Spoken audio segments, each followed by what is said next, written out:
25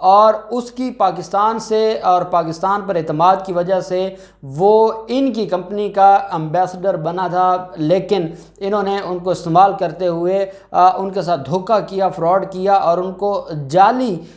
check بھجوائے گئے، جعلی documents بھجوائے گئے اور ان پر جعلی دستخط تھے۔ یہ کیس ہے اصل میں کاشف ضمیر کے خلاف، اور اس پر عدالت نے مزید 2 روزہ جسمانی ریمانڈ پر ملزم کو حوالے کر دیا ہے سی اے اے پولیس کے۔ سی اے اے پولیس اس کے اوپر مزید تحقیقات کرے گی۔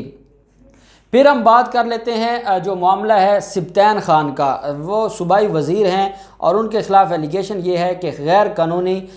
ٹھیکوں میں وہ ملوث تھے، اور غیر قانونی ٹھیکے چنیوٹ میں جو معدنیات کی کانیں ہیں اس کے غیر قانونی ٹھیکوں میں وہ ملوث تھے۔ آپ اکثر جانتے ہیں جب شہباز شریف عدالت میں پیش ہوا کرتے تھے تو وہ یہ کہتے تھے کہ یہ غیر قانونی دھندا ہو رہا تھا اور میں نے اس کو پکڑا تھا اور میں نے اس کے اوپر انکوائری کی ہے اور میں نے ان لوگوں کے خلاف اچھا یہ سبطین خان کے خلاف انکوائری تب سے جاری تھی جس پر پھر نیب نے آگے کارروائی کی۔ سبطین خان جو کہ پی ٹی آئی کے صوبائی وزیر ہیں، جو جیل بھی کافی عرصہ گزار کر ہیں اور پھر ان کی ضمانت ہوئی، ان کا یہ کہنا ہے کہ یہ شہباز شریف نے ہی ان کے خلاف یہ انکوائری اس وقت بنائی تھی اور وہ صرف اور صرف سیاسی بنیادوں پر بنائی گئی تھی، جس کے بعد نیب نے اس کے اوپر ریفرنس فائل کیا ہے۔ بہرحال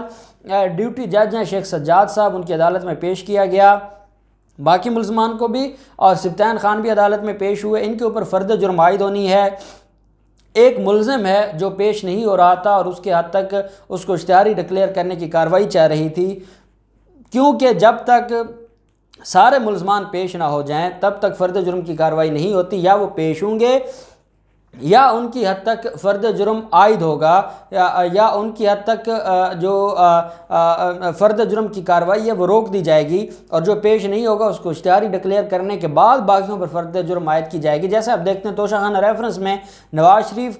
کو جب اشتہاری ڈکلیئر کیا تو تب آصف زرداری، یوسف رضا گیلانی اور باقی ملزمان کے اوپر فرد جرم عائد کی گئی، تو ایک جو ملزم ہے اس کو اشتہاری ڈکلیئر کرنے کی کارروائی آج مکمل ہوئی ہے۔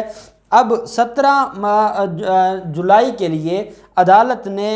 جو فرد جرم کی کارروائی کے لیے طلب کر لیا ہے سبطین خان کو بھی اور باقی ملزمان کو، اور اب 17 جولائی کو ملزم کے خلاف فرد جرم عائد ہوگی اس کیس میں۔ اب ہم آ جاتے ہیں رانا ثناءاللہ۔ رانا ثناءاللہ کے خلاف 15 کلو ہیروئن کا اسمگلنگ کا کیس تھا، اور اس میں آپ جانتے ہیں رانا ثناءاللہ کافی مہینے جیل بھی گزار کیا، اور جب جیل سے یہ عدالت میں پیش ہونے آتے تھے تو کہا کرتے تھے اس وقت کے جو آرمی چیف تھے ان سے کہتے تھے کہ مجھے آپ نے انصاف دینا ہے، مجھے باقی کسی سے انصاف کی توقع نہیں ہے، اور وہ رونا چیخنا آپ سنا کرتے تھے۔ پھر ان کے خلاف چلان سبمٹ ہوتا ہے، اور اے این ایف نے چلان سبمٹ کروانے کے بعد ان کے خلاف جو مٹیریل ہے، جو ایویڈنس ہے، جو ثبوت ہیں وہ عدالت میں جمع کروا دیے۔ اب رانا ثناءاللہ یہ چاہتے ہیں، ان کے وکیل ہیں فرحاد شاہ ایڈوکیٹ صاحب، وہ پاکستان مسلم لیگ نون کے فوجداری جتنے بھی معاملات ہیں سیشن کورٹس میں یا چھوٹی عدالتوں میں وہ وہی دیکھتے ہیں۔ ان کا جو پہلے دن سے اس کیس کو لے کے آگے لے کے چلنے کا طریقہ کار تھا وہ یہ تھا کہ میں کسی طرح سے فرد جرم عائد نہ ہونے دوں اور فرد جرم کی کارروائی کو روکا جائے، اور ان کو یہ بھی ہے کہ اگر فرد جرم لیٹ عائد ہوگا، کیس جو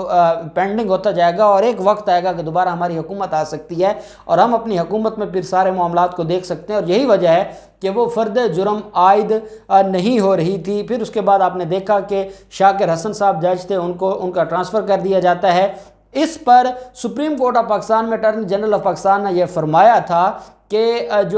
جس طریقے سے ان ججز کا ٹرانسفر کیا گیا ہے یہ ابھی ان کا ٹینیور رہتا تھا، ابھی ان کا وقت رہتا تھا، وقت سے پہلے ان کو بغیر بتائے، بغیر ڈسکس کیے، بغیر اگلے جو ججز لانے ہیں ان کا ارینج کیے ان کو بھجوایا گیا، جس پر سوالات اٹھائے تھے Lahore high court per attorney general of Pakistan نے سپریم کورٹ میں،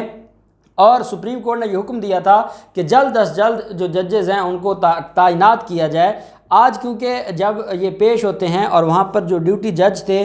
جن کے سامنے ان کو پیش کیا جاتا ہے، وہ عدالت نے ان کو بتایا کہ اس سارے کے سارے معاملے میں کیونکہ جو آپ کے جج ہیں متعلقہ جج وہ نہیں ہیں، اور جب تک وہ نہیں آئیں گے تو ڈیوٹی جج خالد بشیر صاحب نے کہا کہ فرد جرم عائد نہیں ہو سکتی، تو ہمیں انتظار کرنا ہوگا اس جج کا۔ جب رانا ثناءاللہ باہر آتے ہیں اور میڈیا سے گفتگو کرتے ہیں تو میڈیا سے گفتگو کرتے ہوئے وہ کہتے ہیں کہ حکومت یہ چاہتی ہے کہ رانا جو ملک ارشد جیسا یہ کوئی جج مقرر کریں، اور ملک ارشد نے مرنے سے پہلے توبہ کی اور نواز شریف کے پاس جا کر بتایا کہ سزا دینے کے لیے کتنا دباؤ ڈالا گیا۔ یہ ان پر الزام لگا رہا ہے جن سے بھیک مانگتا تھا یہ رہائی کی۔ ان کا مزید یہ بھی کہنا تھا رانا ثناء اللہ کا کہ نیب سے کچھ نہیں ملا تو اب ایف آئی اے کو ہمارے پیچھے لگا دیا گیا ہے، اور حکومت جہانگیر ترین کو تو این آر او دے کے اپنا بجٹ پاس کروا سکتی ہے، لیکن ہمارے ساتھ معاملات طے کرتے ہوئے ان کو مسئلہ ہوتا ہے۔ ساتھ انہوں نے یہ کہا کہ جو ہائی کورٹ ہے انہوں نے کئی دفعہ ججز کی لسٹ بھیجی ہے، لیکن صرف اس کو ڈیفر کر دیا جاتا ہے وزارت قانون کی طرف سے، کیونکہ وہ اپنی مرضی کے جج لگانا چاہتے ہیں۔ وہ اس لیے وہ جج لگانا چاہتے ہیں کہ جو ہمیں ہر حال میں پھانسی دیں، اور یہ مقصد ہے حکومت کا۔ ایک بات تو کلیئر ہے کہ حکومت یہ چاہتی ہے کہ وہ ججز ہیں جو دبنگ ججز ہوں، جن پر کم از کم ان کا انفلوئنس نہ ہو اور وہ قانون کے مطابق فیصلہ کریں۔ اب یہ اس وقت ایک بڑی سرد جنگ ہے وزارت قانون میں اور رجسٹرار ہائی کورٹ میں، اور وزارت قانون اس لیول کے ججز کو لے کے آنا چاہتی ہے جو ان کے کیسز کو سن سکے اور ان کے دباؤ میں نہ آئے، اور یہ واقعی حقیقت ہے۔ اور شاید حکومت یہ بھی دیکھ رہی ہے کہ 5 جولائی کو honourable chief justice Qasim Khan صاحب کیونکہ ان کی ریٹائرمنٹ ہو رہی ہے اور نئے چیف صاحب آ رہے ہیں، تو شاید اس وجہ سے بھی وہ چاہتے ہیں کہ نئے چیف صاحب کے ساتھ مل کر ہم جو ججز کی تعیناتی کریں گے، کیونکہ حکومت جلد بازی نہیں کرنا چاہتی۔ انہوں نے پہلے جج ہٹوائے اور اب چاہتے ہیں کہ اس طرح کے ججز ہیں جو ان کے معاملات ان کی نظر سے دیکھیں، لیکن یہ رانا ثناء اللہ کا جو جھوٹ ہے کہ ججز حکومت نے ہٹوائے ہیں، یہ جھوٹ ہے۔ یہ ساری دنیا جانتی ہے کہ ججز کیوں ہٹائے گئے، اور وہ جج جو ان کو ایک تاریخ نہیں دے رہا تھا اور جس نے رانا ثناء اللہ کو کہا کہ اگلی تاریخ پر نہیں آئیں گے تو میں وارنٹ جاری کر دوں گا، اس کو کیوں راتوں رات ٹرانسفر کیا جاتا ہے، یہ ایک بڑا سوالیہ نشان ہے، اور یہ پوری قوم جانتی ہے اور پوری قوم اس کی شاہد ہے۔ اب دیکھتے ہیں رانا ثناء اللہ کے خلاف جو فرد جرم کی کارروائی ہے اس کو 31 جولائی تک ملتوی کیا گیا ہے، کیا تب تک ججز آ جاتے ہیں یا رانا ثناء اللہ اسی طرح بینیفٹ لیتے رہیں گے؟ جو بھی ڈیٹیلز ہوں گی ہم آپ کے ساتھ شیئر کرتے رہیں گے۔ اللہ پاک پاکستان کامیاب ناصر ہو۔ بہت شکریہ۔ اللہ حافظ۔ پاکستان زندہ باد۔